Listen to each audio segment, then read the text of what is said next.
À quel moment une assurance vie devient une stratégie d'investissement? Avant de penser à l'assurance comme stratégie d'investissement, de maximiser tes REER, si tu détestes les REER, puis tu n'y crois pas pantoute, puis tu te verses juste du dividende, donc tu n'as aucun droit REER, peut-être qu'on va enlever le REER.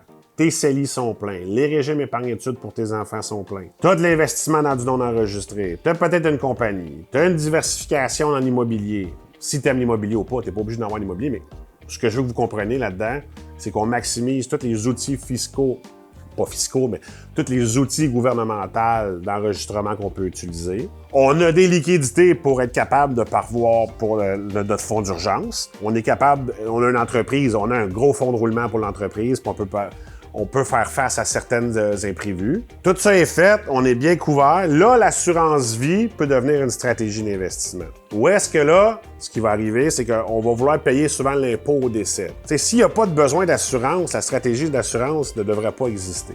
Si j'ai pas d'ayant droit, conjointe, des enfants, je vais donner ça à mes neveux, mes nièces, je vais donner ça à mon frère ou peu importe, là, en cas que je décède. On veut aider notre patrimoine à croître à notre décès, payer une partie de l'impôt à notre décès.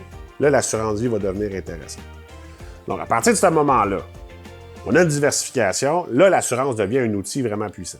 Puis la puissance de l'outil, c'est la fiscalité rattachée en arrière des polices d'assurance qui viennent vous aider. On peut se payer une assurance vie en réutilisant les sommes. Demain matin, je l'amène à la police, je la ressors, puis là, je réinvestis ailleurs. J'ai de l'argent qui travaille à deux places, puis l'argent qui est dans la police, ça m'a de générer un énorme capital d'assurance si jamais je décède. Donc, je réponds à mon besoin d'assurance. Je peux investir dans ma police d'assurance, puis à un moment donné, à ma retraite, décider d'emprunter sur la police d'assurance. Ça fait bizarre de dire emprunter, mais tu reprends ton argent, les intérêts se payent, puis le capital se paye avec l'argent de ton décès, puis il va même rester plus d'argent à ta famille.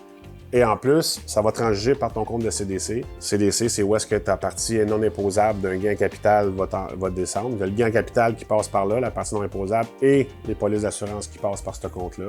Une autre chose, si on n'a pas fait la retraite, on n'a pas réutilisé l'argent, on peut augmenter considérablement notre patrimoine, donc l'argent de notre société de gestion qu'on n'aura pas de besoin pour notre retraite, on la fait transiger par une police d'assurance à notre décès qui sera payée libre d'impôt. Mais maximiser les autres avant de passer à une stratégie.